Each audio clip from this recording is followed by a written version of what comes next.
Welcome again. We have just entered information about days per week on our timetable. As you can see, just in case you want to add another record here, you just click on insert and you edit this particular day to the day you want. But for me, I do not want any other day other than the 5 days, so I'll remove that particular day. Up to there, I believe we are okay. Fine. Now, in case you do not put the days of the week, once you start generating the timetable, FET will give you an error. Will call you inside room 400 and ask you, you want me to generate a timetable without days of the week? I'm not going to risk generating a timetable that does not have days of the week. So up to this point we are okay. I'll click OK. Next, we go on data, but now hours or periods per day. You can choose either 24-hour clock system or 12-hour clock system. Briefly, you can edit what is already here. What you see, 1 is lesson 1, 2 up to 12. That means we already have 12 lessons for us. But I'm just going to edit this to suit our system. I'll use a 12-hour clock system. So I'll simply double click on this and change from this to 800.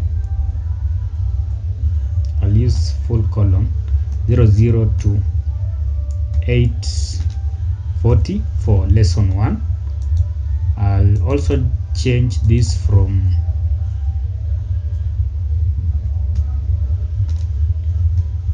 0840 to 09. There's no need of writing 0 before a number unless it was a 24-hour clock system. Sorry. So this editing will be continuous. I won't do all the editing on this video to save on time. So what I'll do, I will stop at this point and proceed to the next step. So that's 9:20 to, let's say, 9:30 for a break, a short break. I think this is a typical secondary school setup in education system in Kenya. So you do all the same for the rest of the hours to have the range of the hours you need for the timetable.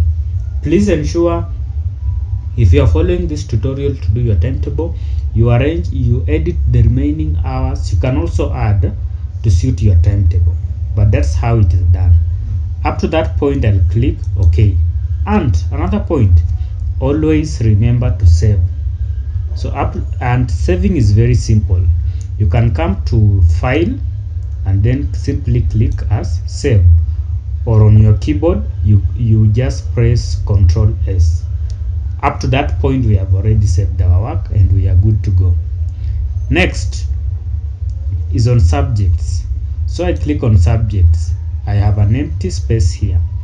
So I will add subjects that are taught at secondary school level, and I will put them in short forms so that our timetable eventually or finally looks beautiful. So I'll start with English for E and G. I like capital letters are usually better than small letters. We add another subject, Kiswahili. We also add mathematics.